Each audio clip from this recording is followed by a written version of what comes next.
Cette histoire est celle d'un village où les gens étaient très simples et sincères. Niché au pied des montagnes, il y avait un petit village nommé Nourpour. La terre de ce village possédait une tranquillité étrange et ses habitants étaient connus pour leur simplicité et leur amour. Dans ce même village vivait un jeune homme nommé Saleh. Le nom de Saleh, qui signifie pieux ou vertueux, était le reflet parfait de sa personnalité. Il était le muezzin de la seule mosquée du village et également le gardien d'un petit orphelinat. L'appel à la prière, Adhan, de Saleh, contenait une telle douleur, une telle émotion, que lorsque sa voix résonnait dans la vallée à l'heure de l'aube, des larmes coulaient spontanément des yeux des gens endormis. Les fermiers laissaient leurs charrues, les femmes éteignaient leurs fourneaux, et les vieillards, s'appuyant sur leurs cannes, étaient attirés vers la mosquée. Pour les villageois, Saleh n'était pas un simple être humain, il était pour eux une bénédiction de Dieu. Sa plus grande bonne action était cet orphelinat qu'il avait construit après avoir démoli sa propre maison en terre.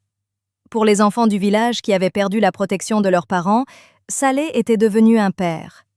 Il passait ses journées à instruire ses enfants, à les nourrir de ses propres mains, et la nuit, il les endormait en leur racontant des histoires. Ici, une très grande valeur humaine était visible. Les villageois avaient appris de Saleh que devenir le soutien des sans-abri était la véritable religion. Les gens envoyaient d'abord la meilleure nourriture cuisinée de leur maison à l'orphelinat. Si un fermier avait une bonne récolte, il mettait de côté la première part pour les enfants de Saleh. Saleh baissait toujours les yeux pour accepter ses dons et disait « Tout cela est la grâce du Seigneur, je ne suis qu'un serviteur ». Sa simplicité était telle que ses vêtements étaient toujours rapiécés, mais son visage brillait comme la pleine lune. Les mères du village donnaient l'exemple de Saleh à leurs enfants en disant « Quand tu seras grand, sois comme Saleh, dont le cœur n'a aucune avidité pour ce monde. » Mais, comme on dit, tout ce qui brille n'est pas or, et parfois les ténèbres les plus profondes se trouvent juste en dessous de la lampe la plus lumineuse. Dans le village, vivait un vieil homme aveugle que tout le monde appelait Baba Remat. Il n'avait pas Dieu, mais sa clairvoyance était très aiguisée. Il était souvent assis dans un coin de la mosquée.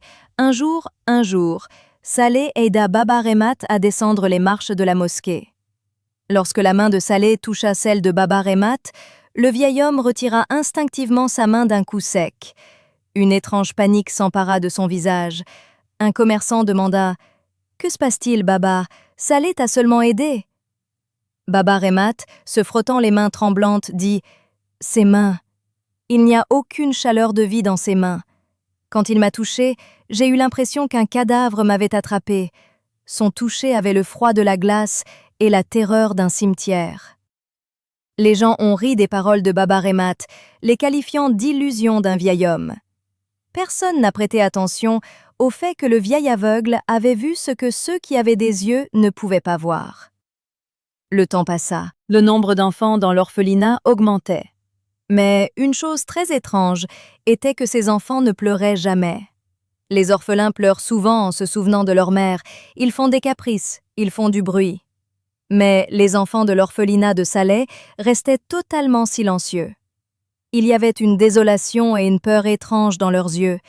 Ils travaillaient toute la journée comme des machines, et après le crépuscule, Maghrib, les portes de l'orphelinat étaient verrouillées de l'intérieur. De là, on n'entendait jamais le rire ou les pleurs d'un enfant. Saleh avait strictement interdit aux villageois de s'approcher de l'orphelinat après le crépuscule. Il disait que les enfants dormaient et qu'il était occupé à prier Dieu pour la prière nocturne, Tahajjud. C'est pourquoi il n'aimait pas les interférences mondaines. Les villageois respectaient tellement cela qu'en passant dans cette ruelle, ils étouffaient même le bruit de leurs pas. Une nuit, alors que tout le village était profondément endormi, un berger du village, Rahim, revenait de la forêt après avoir cherché son veau perdu. C'était le 3e tiers de la nuit. Le froid était à son comble. Lorsque Rahim passa par l'arrière de l'orphelinat, il ressentit quelque chose d'étrange. La fenêtre arrière de l'orphelinat, qui était toujours fermée, était légèrement entr'ouverte aujourd'hui. Rahim pensa qu'elle s'était peut-être ouverte avec le vent. Il s'avança avec l'intention de la fermer. Dès qu'il s'approcha de la fenêtre, ses pieds se figèrent au sol. La scène qu'il a vue a glacé tout le sang de son corps. À l'intérieur de la pièce, Saleh était présent. Mais ce n'était pas le Saleh que les villageois connaissaient. Le visage de Saleh, sur lequel il y avait d'habitude de la lumière, paraissait à ce moment-là extrêmement terrifiant et noir. Il tenait une petite hache à la main et devant lui, un enfant orphelin nommé Oumar gisait inconscient. Il n'y avait pas de vêtements sur le corps de l'enfant et autour de lui, sur le sol, des symboles étranges et effrayants étaient dessinés avec du charbon. Saleh marmonnait quelque chose dans une langue inconnue et avec chacun de ces mots, l'atmosphère de la pièce devenait de plus en plus lourde. Puis, Rahim vit quelque chose qui le fit hurler. Saleh leva cette petite hache et Rahim s'enfuit de là comme si la mort le poursuivait. Il alla directement à la porte du Chaudhry, le chef du village, et commença à frapper frénétiquement. Il était à bout de souffle, et il y avait une telle peur dans ses yeux que c'était comme s'il avait vu les portes de l'enfer. Lorsque le Chaudhry et quelques hommes du village sortirent avec des bâtons, Rahim put seulement dire « Saleh, il n'est pas un saint. Cet orphelinat, là-bas la mort danse. » Le Chaudhry attrapa le col de Rahim avec colère. « Es-tu devenu fou? C'est un saint de Dieu, et tu l'accuses » Rahim tomba par terre en pleurant. « Pour l'amour de Dieu, écoute-moi, Chaudhry. Allez voir maintenant, il fait quelque chose avec le sang des innocents. » En voyant l'état de Rahim, le Chaudhry et quelques villageois prirent des lanternes et se dirigèrent vers l'orphelinat. Leur cœur était rempli de colère parce qu'une personne avait accusé leur saint, mais une graine de doute avait également été semée dans leurs esprits. Lorsqu'ils arrivèrent à la porte de l'orphelinat, le silence y régnait. Le Chaudhry frappa fort à la porte, mais il n'y eut pas de réponse. Lorsque le lourd bâton du Chaudhry frappa la vieille porte en bois de l'orphelinat, le bruit résonna au loin dans le silence de la nuit. Le berger Rahim se tenait derrière, tremblant de froid et de peur. L'horreur qu'il avait vue par la fenêtre était toujours dans ses yeux. Après quelques instants d'un silence profond et terrifiant, le bruit de pas se fit entendre de l'intérieur. Le loquet de la porte s'ouvrit et Saleh se tenait devant eux. Il avait ce même sourire calme et lumineux sur son visage, tenant un vieux chapelet en bois dans une main et une lanterne à pétrole dans l'autre. Il n'y avait aucune trace de sang sur ses vêtements et aucune panique sur son visage. Il demanda avec beaucoup de douceur et de calme « Chaudhry, tout va bien à cette heure-ci ? Mes orphelins dorment profondément. Y a-t-il un problème dans le village ?» Il y avait tellement de douceur, de respect et d'humilité dans la voix de Saleh que la colère qui bouillonnait dans le cœur du Chaudhry et des autres villageois se refroidit en un instant. Le Chaudhry s'éclaircit la gorge avec embarras et dit « Saleh, pardonne-nous de te réveiller à cette heure. En fait, ce berger, Rahim, est arrivé en courant comme un fou et a dit que tu faisais quelque chose d'horrible avec un enfant dans l'arrière-salle. Il prétend avoir vu une hache dans tes mains. » Saleh regarda Rahim à la lumière de la lanterne. Il n'y avait ni peur, ni colère, ni hésitation d'avoir été pris en faute dans ses yeux, mais une étrange sympathie. Il poussa un long et froid soupir et dit « Frère Rahim, tu fais paître les chèvres dans la forêt toute la journée. Tu brûles sous le soleil. » L'obscurité de la nuit, le froid et la fatigue mettent souvent des voiles d'illusion sur les yeux de l'homme. Entrez, voyez par vous-même. Que suis-je? Je ne suis qu'un pauvre fakir. Saleh les fit entrer dans l'orphelinat. Dans cette grande pièce aérée en terre, 7 ou 8 enfants dormaient profondément sur leur lit. Il y avait une étrange pâleur sur leur visage, mais ils semblaient complètement paisibles. Saleh les emmena dans l'arrière-salle mentionnée par Rahim. La porte s'ouvrit. À l'intérieur, l'enfant Oumar dormait paisiblement sur un petit lit. Il n'y avait pas de hache là-bas, ni ces horribles marques de charbon, ni la moindre goutte de sang. Un léger parfum pur d'encens se répandait dans la pièce. Les yeux de Rahim s'écarquillèrent de stupeur. Il cria « Non, je ne suis pas fou, je l'ai vu de mes propres yeux. » Un jeu de la mort se déroulait ici. Il a sûrement caché quelque chose. Le Chaudhry s'avança avec colère et donna une violente gifle à Rahim. « Tais-toi, misérable! Tu accuses un homme de Dieu, le père des orphelins? Ton aveuglement nous rendrait pécheurs aujourd'hui. » Juste au moment où le Chaudhry levait la main pour frapper Rahim à nouveau, Saleh s'avança et attrapa la main du Chaudhry. Il dit avec une extrême humilité « Chaudhry, ne le frappez pas. La colère dévore la raison de l'homme et la vengeance noircit le cœur. Le plus haut degré de l'humanité est de pardonner. S'il a eu une illusion ou si l'obscurité l'a effrayé, quelle est la faute de ce pauvre homme? Je lui pardonne pour l'amour de Dieu. Ces enfants orphelins sont un dépôt de Dieu, et je ne suis que leur gardien. Les villageois furent encore plus captivés par le pardon et la bonté de Saleh. Ils réprimandèrent Rahim, le bousculèrent, et, joignant les mains pour s'excuser auprès de Saleh, ils repartirent. Les villageois avaient qualifié Rahim de menteur, de fou et de jaloux, mais le cœur de Rahim savait ce qu'il avait vu. Les jours suivants furent un supplice pour Rahim. Personne dans le village ne lui parlait. On l'empêcha de venir à la mosquée. Un après-midi, alors qu'il était assis seul et triste sous le vieux banyan à l'extérieur du village, le vieux vieillard aveugle Baba Remat s'approcha de lui en s'appuyant sur sa canne. Baba posa ses mains tremblantes sur l'épaule de Rahim et dit d'une voix douce « Mon fils, les gens disent que tu es devenu fou, mais je sais que les yeux peuvent tromper, pas l'âme. Ce que tu as vu par la fenêtre cette nuit-là n'était pas une illusion. » Rahim fondit en larmes. « Baba, personne ne me croit. Tout le monde est prisonnier de la magie de sa sainteté. Ce Saleh est quelqu'un d'autre à l'intérieur. Ce n'est pas un humain. » Baba Remat prit une profonde inspiration, leva ses yeux sans lumière vers le ciel et dit « À son contact, je ressens la froideur de la terre d'une tombe. Quoi qu'il soit, ce n'est pas de la lumière, mais des ténèbres très profondes. Mais mon fils, dire la vérité ne suffit pas, il faut prouver la vérité. » Les villageois sont devenus aveugles dans leur dévotion. Pour faire éclater la vérité, nous devrons déchirer son voile. Tous deux commencèrent à surveiller Saleh en silence. Ils remarquèrent que les gens qui venaient voir Saleh pour être guéris par ses prières se sentaient bien pendant quelques jours. Mais ensuite, des accidents étranges se produisaient soudainement dans leur maison. La jeune fille de quelqu'un devenait folle, les animaux de quelqu'un d'autre mouraient. La renommée de Saleh grandissait, les gens lui faisaient des offrandes, mais une sinistre malédiction silencieuse se propageait dans le village. Rahim raconta toutes ces choses au vieil imam de la mosquée du village. L'imam, qui avait vu Saleh depuis son enfance, se mit d'abord en colère, mais en voyant les maladies et la malédiction croissante dans le village, la graine du doute germa également dans son cœur. Une nuit, une tempête féroce soufflait. Les nuages grondaient si fort que les cœurs tremblaient. Cette nuit-là, le son extrêmement faible et douloureux des pleurs d'un enfant provint de l'orphelinat. Rahim emmena immédiatement Baba Remat et l'imam à l'arrière de l'orphelinat. La fenêtre était fermée cette fois-ci, mais une petite fissure s'était formée dans le mur de boue à cause de la pluie. Lorsque l'imam colla son œil à cette fissure, la terre se déroba sous ses pieds. La scène à l'intérieur figea l'imam sur place. Ce que l'imam a vu à travers la fissure du mur a ébranlé des années de dévotion et de foi. Au milieu de la pièce, sur le sol, un énorme cercle démoniaque était tracé avec du charbon et des cendres.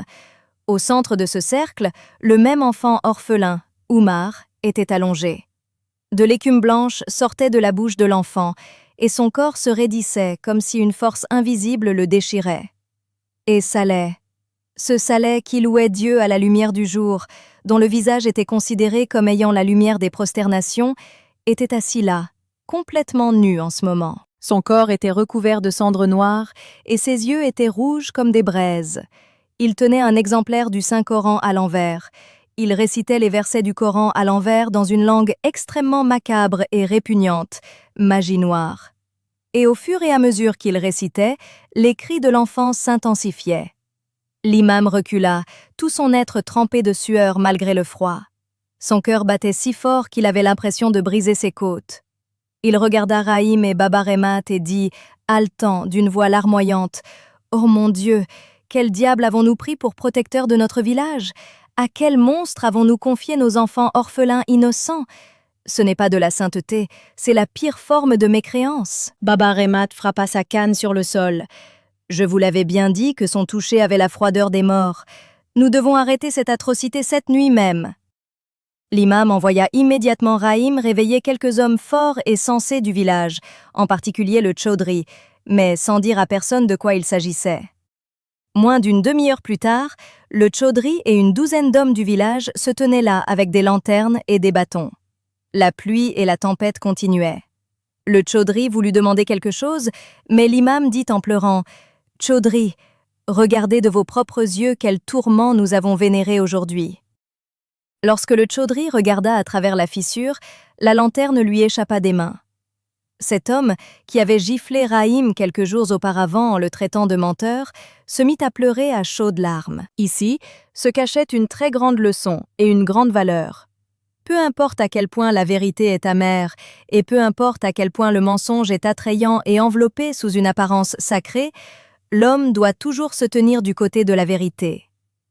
Les villageois ont réalisé qu'ils avaient confondu de simples rituels apparents et des vêtements blancs avec de la piété, alors que la véritable piété réside dans la protection des droits des orphelins et la pureté du cœur. La vraie religion n'est pas dans l'apparence, mais dans les actes. Fou de rage, le chaudhry ramassa une lourde pierre et la lança sur les planches de bois de la fenêtre. Avec un grand fracas, la fenêtre se brisa et les villageois sautèrent à l'intérieur. En voyant la scène à l'intérieur, toutes les âmes tremblèrent. Des formes effrayantes étaient peintes sur les murs avec du sang d'animaux. Sur le sol étaient éparpillés des talismans, des os et des vêtements sales. Ces enfants orphelins que l'on croyait silencieux étaient en fait devenus muets sous l'effet de la peur et des forces obscures. Saleh, qui était absorbé par son rituel, se leva en sursaut lors de l'attaque soudaine. Il n'y avait plus de sourire sur son visage. Son visage s'était déformé comme celui d'une bête sanguinaire. Il tenta d'attaquer le chaudhry, mais les jeunes du village le maîtrisèrent. Il fut battu, enchaîné et traîné hors de l'orphelinat sous la pluie. Les gens l'insultaient, les mères pleuraient en réalisant quel exemple elles avaient montré à leurs enfants. Il n'y avait aucun remords dans les yeux de Saleh, mais plutôt un rire démoniaque. Lorsque l'imam, en pleurant, lui demanda « Cruel, pourquoi as-tu fait ça à ces innocents? Pourquoi as-tu profané la parole de Dieu ?» Saleh, crachant du sang, éclata de rire et dit une chose qui figea le sang de tout le monde. « Je ris de votre stupidité. Je n'ai jamais prétendu être un saint, vous vous prosterniez de vous-même devant moi. Vous n'avez aucune considération pour un véritable être humain, vous avez la passion de voir des miracles, et je vous ai montré cela. Même si vous me tuez aujourd'hui, mon pouvoir ne diminuera pas. Vous verrez, cette terre refusera de m'accueillir en elle, et ils viendront.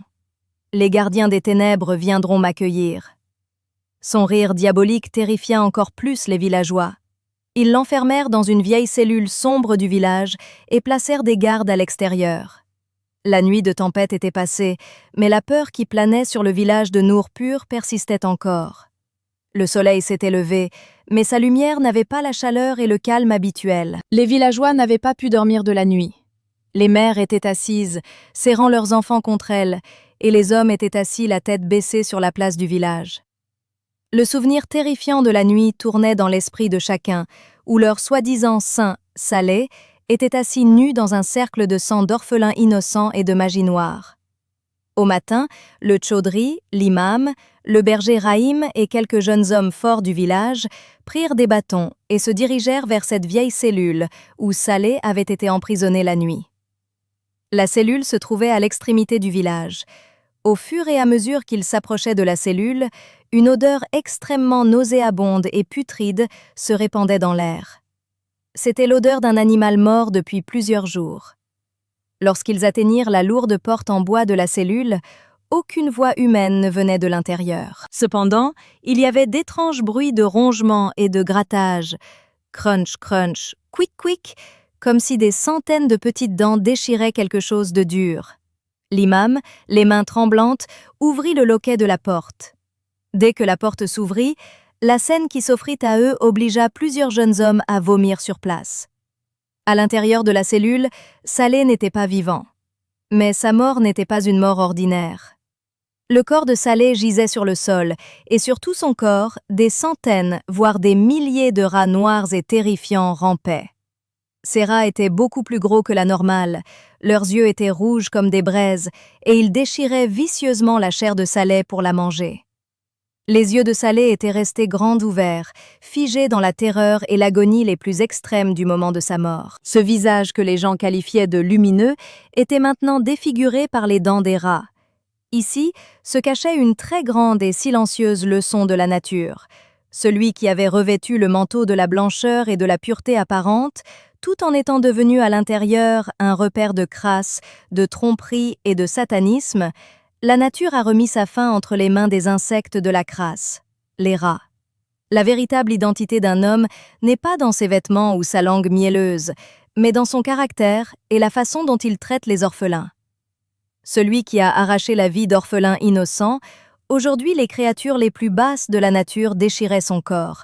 C'était l'image la plus vraie et la plus terrifiante du châtiment divin, le retour de bâton. Le chaudry dit d'une voix tremblante: « Oh mon Dieu, quel est ce châtiment? D'où ces rats sont-ils sortis du jour au lendemain dans cette cellule fermée ?» L'imam, essuyant ses larmes, répondit: « Ils sont sortis de l'intérieur de la terre. C'est la colère de la nature. Lorsqu'un être humain dépasse les limites et profane la parole de Dieu, Allah réduit son orgueil en poussière par l'intermédiaire de sa créature la plus insignifiante. » Les villageois n'avaient pas le courage d'aller parmi ces rats pour soulever le cadavre. Finalement, à l'aide de longs bâtons et de crochets de fer, le cadavre à moitié dévoré de Saleh fut tiré sur un vieux lit en bois, charpoy. Étonnamment, ces rats noirs n'étaient pas prêts à quitter le cadavre. Ils s'agrippaient au lit et continuaient à arracher la chair en permanence. Les villageois ont décidé que cet homme ignoble ne serait pas enterré dans le pur cimetière du village. Il a été décidé de l'emmener loin du village, au pied de la montagne, sur une terre stérile et rocailleuse où aucune culture n'avait jamais poussé. Les gens soulevèrent le lit. Il n'y avait pas de funérailles, personne ne récitait la profession de foi, mais tous n'avaient que de la haine et de la peur dans le cœur. Tout au long du trajet, ces gros rats rugueux couraient sur le cadavre et le rongeaient. Arrivés sur la terre stérile, les jeunes du village commencèrent à creuser une tombe. Mais curieusement, cette terre, qui est généralement molle, était devenue dure comme du fer aujourd'hui. Après plusieurs heures de travail acharné, et après avoir brisé des pioches et des pelles, un trou a pu être creusé avec grande difficulté. Dès qu'ils firent glisser le corps de Saleh du lit pour le faire tomber dans cette tombe étroite, un événement se produisit qui arrêta les battements de cœur de tout le monde. De l'intérieur de la terre, un grondement assourdissant se fit entendre, comme s'il y avait eu un tremblement de terre. La terre de la tombe poussa le cadavre vers l'extérieur d'elle-même. Le corps de Saleh, sur lequel les rats étaient toujours accrochés, fut projeté hors de la tombe. La terre refusait de l'accepter en son sein. Un corps mort que même la poussière répugnait à enlacer. Dès que le corps de Saleh est tombé hors de la tombe, les personnes présentes ont reculé de plusieurs pas, terrifiées. La tempête avait repris de plus belle. Les rats noirs qui étaient tombés dans la tombe avec le cadavre en sont également ressortis et ont de nouveau grimpé sur le cadavre pour le déchiqueter. Dans l'air, il y avait un étrange bruit de rugissement, comme si les vents portaient le deuil ou jetaient une malédiction. L'imam s'avança, sa barbe blanche flottant au vent. Il leva les mains vers le ciel en pleurant et dit: « Ô Seigneur, ce que ce tyran a fait à tes innocentes créatures et à ta parole, aujourd'hui même cette terre n'est pas prête à emporter le poids. Où allons-nous l'emmener ?» Baba Remat, qui bien qu'aveugle était présent là, soutenu par Rahim, dit de sa voix tremblante: « Imam, celui qui est le compagnon de quelqu'un est enterré avec lui. Son corps n'est plus celui d'un être humain, mais est devenu la nourriture de Satan. C'est un tas d'immondices.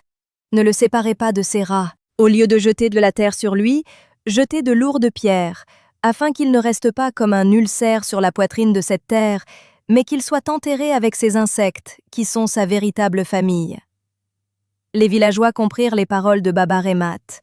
Ils traînèrent à nouveau le cadavre dans ce trou. Cette fois-ci, personne n'essaya de chasser les rats.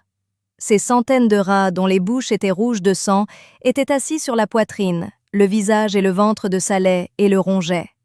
C'était une scène extrêmement instructive et macabre. Un homme devant lequel les gens se prosternaient hier encore devenait aujourd'hui la nourriture des rats et était enterré avec les rats. Au lieu de mettre de la terre, les villageois ont commencé à ramasser de grosses et lourdes pierres autour d'eux pour les jeter sur le cadavre. Avec des bruits sourds, les pierres ont commencé à tomber sur le corps de Saleh et sur ses rats. Ils ont rempli ce trou jusqu'en haut avec des pierres lourdes. Sous les pierres, on entendait les couinements des rats et le bruit de la chair écrasée, jusqu'à ce que tout devienne silencieux. Dans cette scène finale, la plus grande valeur pour l'humanité est que tout péché, en particulier le fait d'usurper les droits d'un orphelin ou d'opprimer les faibles, ne reste jamais caché. Vous pouvez tromper le monde, mais sur la balance de la nature, il n'y a pas la moindre once d'injustice. L'orgueil, l'hypocrisie, l'ostentation et la cruauté se terminent toujours par l'humiliation et la disgrâce. Ceux qui, pour leur propre intérêt, se parent du manteau de la religion et détruisent la vie d'innocents, n'ont rien ni dans ce monde, ni dans l'au-delà. Le véritable succès réside dans la sincérité, la vérité et l'amour pour la création de Dieu. Sur le chemin du retour, il n'y avait pas un mot sur les lèvres de quiconque, mais tous les cœurs avaient changé. Le village de Nourpur avait fait face à une très grande et amère vérité. Le lendemain, les villageois ont lavé cet orphelinat ensemble. Tous les talismans démoniaques et les os en ont été retirés et brûlés. Ces enfants orphelins ont trouvé refuge dans les maisons de différentes familles du village. En particulier, Oumar, dont la vie avait été sauvée grâce au berger Rahim, fut adopté par le Chaudhry lui-même comme son propre fils. Les villageois, les mains jointes, ont demandé pardon au berger Rahim et à l'aveugle Baba Remat, dont la clairvoyance avait sauvé le village d'une très grande destruction et d'un châtiment. Désormais, personne dans ce village ne se laissait tromper par l'apparence de quiconque. Les gens ne couraient plus après les miracles, mais partageaient sincèrement les peines et les douleurs des uns et des autres. Des années ont passé, le village de Nourpur est redevenu un havre de paix et de simplicité. Mais cette terre stérile, où Saleh avait été enterré sous les pierres avec les rats, est toujours considérée comme un lieu maudit aujourd'hui. Aujourd'hui encore, si un voyageur passe par erreur près de ce tas de pierres la nuit, il entend les bruits de grattement de milliers de rats sous les pierres et les cris douloureux, étouffés d'un être humain. Un cri qui est devenu un signe d'avertissement pour le reste du monde. Si cette vidéo vous a plu, likez et partagez-la au maximum. Et pour d'autres histoires vraies et instructives comme celle-ci, n'oubliez pas de vous abonner à notre chaîne et dites-nous impérativement d'où vous regardez notre vidéo.